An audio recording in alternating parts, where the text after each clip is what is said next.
नमस्कार दोस्तों, welcome back to your own channel Adhishthan commerce classes. आज के वीडियो का हमारा सब्जेक्ट है bookkeeping and accountancy, first chapter introduction of bookkeeping and accountancy. और आज के वीडियो में हम डिस्कस करेंगे distinguish between bookkeeping and accountancy. तो चलिए जल्दी से शुरू करते हैं आज के वीडियो को। Meaning, it is concern with bookkeeping is concern with recording and classifying the business transaction. So bookkeeping recording and classifying तक ही सीमित है। Accountancy is related with recording, classifying, summarising, analysing and interpreting the financial data. So accountancy में basic recording तो होगा ही, classification होगा, but summarising, analysing and interpretation भी होगा। Stage, bookkeeping is the primary stage in accounting. It is a base for accounting. So bookkeeping is a base for accounting. Accountancy, apart from the primary stage, it includes secondary stage. तो bookkeeping accountancy में recording होने वाला है, classification भी होगा, but इसके अलावा analyse and interpretation भी किया जाएगा। Objectives, the objective of bookkeeping is to keep the records of all financial transaction in proper and systematic manner. So सभी अकाउंटिंग रिकॉर्ड्स को प्रॉपरली, फाइनेंशियल ट्रांजैक्शन को प्रॉपरली मेंटेन करना ये बुककीपिंग का role है, ऑब्जेक्ट है। Objective of accounting is prepare the financial statement and further communicate the information to the relative authorities. तो financial statement बनाना और जो भी रिलीवेंट अथॉरिटीज़ है, ओनर्स होंगे, मैनेजमेंट होगा, कस्टमर्स होंगे, इन्वेस्टर होंगे, इनको ये डेटा के बारे में, इंफॉर्मेशन के बारे में बताना, ये अकाउंटेंसी का एम है। Responsibility, junior staff is responsible for keeping record. So bookkeeping के लिए जूनियर स्टाफ का रिक्वायरमेंट होगा। अकाउंटेंसी के लिए सीनियर स्टाफ लगेंगे, क्योंकि यहाँ हमें इंटरप्रिटेशन, एनालाइज भी करना पड़ेगा। Next point, outcomes. Bookkeeping basically results in journal and ledger. तो बुक कीपिंग में जर्नल एंड लेजर्स प्रिपेयर किए जाते हैं। The result of accountancy is profit and loss account and balance sheet. So accountancy का जो result है, जहां हम profit and loss and balance sheet बनाते हैं। Period, bookkeeping gives day to day transaction का डिटेल होगा बुक कीपिंग में। Accountancy gives detail of entire year, पूरे साल का रिकॉर्ड होगा अकाउंटेंसी में। Analyse, the process of bookkeeping does not require any analysis. So bookkeeping के लिए किसी भी एनालिसिस का ज़रूरत नहीं है। Accountants uses bookkeeping information to analyse and interpret the data and then compiles into the report. So accountants जो होते हैं वो एनालाइज करके बुक कीपिंग का जो रिकॉर्ड है उसको एनालाइज, इंटरप्रिटेशन करके उसके बेसिस पे रिपोर्ट्स बनाते हैं। Decision making, management can not take decision based on the data provided by bookkeeping. So management कभी भी बुक कीपिंग का जो डेटा प्रोवाइड किया है उसके बेसिस पे डिसीजन नहीं लेते। Depending on the data provided by the accountants, the management can take critical business decision. So accountant ने जो भी डेटा प्रोवाइड किया है उसके बेसिस पे, अकाउंटेंसी के डेटा के बेसिस पे ही इंपॉर्टेंट डिसीजन लिए जाते हैं। Skill require, analytical skill is not required for book keeping. Book keeping के लिए कोई भी एनालिटिकल स्किल का ज़रूरत नहीं है, बट अकाउंटेंसी के लिए एनालिटिकल स्किल होना चाहिए, क्योंकि यहाँ एनालाइज किया जाता है, इंटरप्रिटेशन किया जाता है। Next, meaning and definition of accountancy. Bookkeeping is a part of accounting.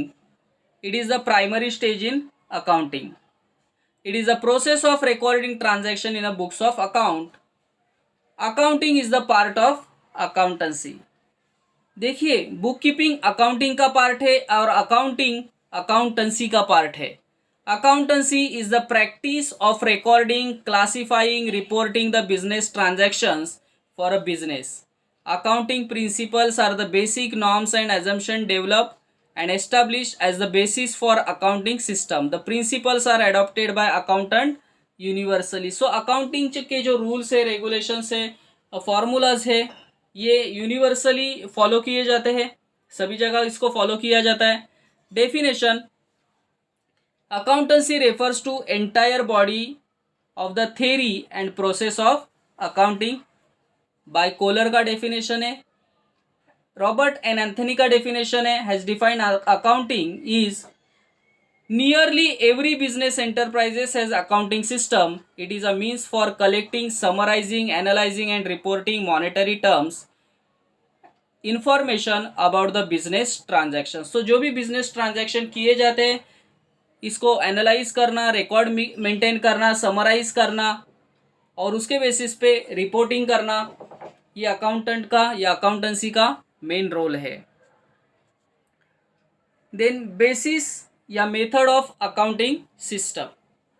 There are mainly 3 basis और methods of accounting common usage. Namely जो अकाउंटिंग बनाया जाता है वो कैश बेसिस पे बनाया जाएगा या एक्रूअल या मर्केंटाइल बेसिस पे या मिक्स्ड होगा, हाइब्रिड बेसिस जिसे कहेंगे. So first cash basis. Under the cash basis of accounting actual cash receipt and actual cash payment are record. So जो भी कैश ट्रांजैक्शंस होता है वो कैश बेसिस में रिकॉर्ड किया जाता है. एक्चुअल कैश रिसिप्ट से एक्चुअल कैश पेमेंट होना चाहिए. In this basis revenue is recognised when cash is received and expenses are recognised when cash is paid. तो हम कभी बोलेंगे कि रिवेन्यू है जब कैश रिसीव्ड हुआ है, कभी बोलेंगे कि एक्सपेंस है पेमेंट किया है तभी. Example, any income received, any expenses paid. Such a method of accounting is usually followed by professional such as doctor, lawyer, chartered accountant. ये ऑलवेज कैश बेसिस को ही फॉलो करते हैं and not for profit organisations. Accrual या mercantile basis. Under accrual basis of accounting, the revenue whether received or not but has been earned or accrued during the accounting period and expenses incurred whether paid or not are recorded. मतलब जो भी transactions हुए वो immediate cash payment नहीं हो रहा या immediate cash received भी नहीं हो रहा है. एक्रूअल बेसिस पे. एक्रूअल मतलब सपोज हम दुकान में जाते कोई चीज़ खरीदते और वो दुकान वाले को हम बोलते कि जो भी पैसा है वो 2 दिन के बाद 5 दिन के बाद दिया जाएगा, तो उसको हम कहेंगे एक्रूअल बेसिस होगा. इसको accrual basis of transaction recording कहेंगे हम लोग. In other words, revenue recognise when it is earn or accrued and expenses are recognise when these are incurred. Any income earn whether received or not. देखिए, income received or not but transaction तो हुआ है तो पैसा आना है.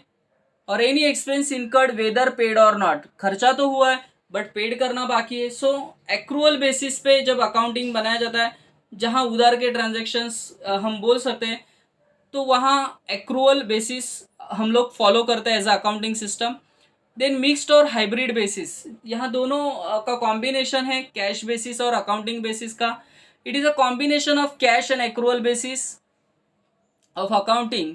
Under mixed basis of accounting both cash basis and accrual basis are followed. Revenues and assets are generally recorded on a cash basis, whereas expenses are generally taken on a accrual basis. So revenue होगा या assets होंगे तो उससे related transaction cash basis पे लिए जाते हैं but expenses के ट्रांजैक्शन एक्रूअल बेसिस पे लिए जाते हैं. The law in India prohibits the use of this method. So India में ये मेथड को फॉलो करना अलाउड नहीं है. सो हमने यहाँ 3 मेथड्स को देखा है, cash basis, accrual basis and mixed और hybrid basis. So I hope दोस्तों ये सभी पॉइंट आपको समझे होंगे. मेरे एफर्ट्स आपको पसंद आए तो प्लीज़ लाइक करना, दोस्तों के साथ शेयर करना, अधिष्ठान कॉमर्स क्लासेस इस चैनल को सब्सक्राइब करना. That's it. Thank you very much दोस्तों. फिर मिलते हैं नेक्स्ट वीडियो में. तब तक के लिए बाय बाय.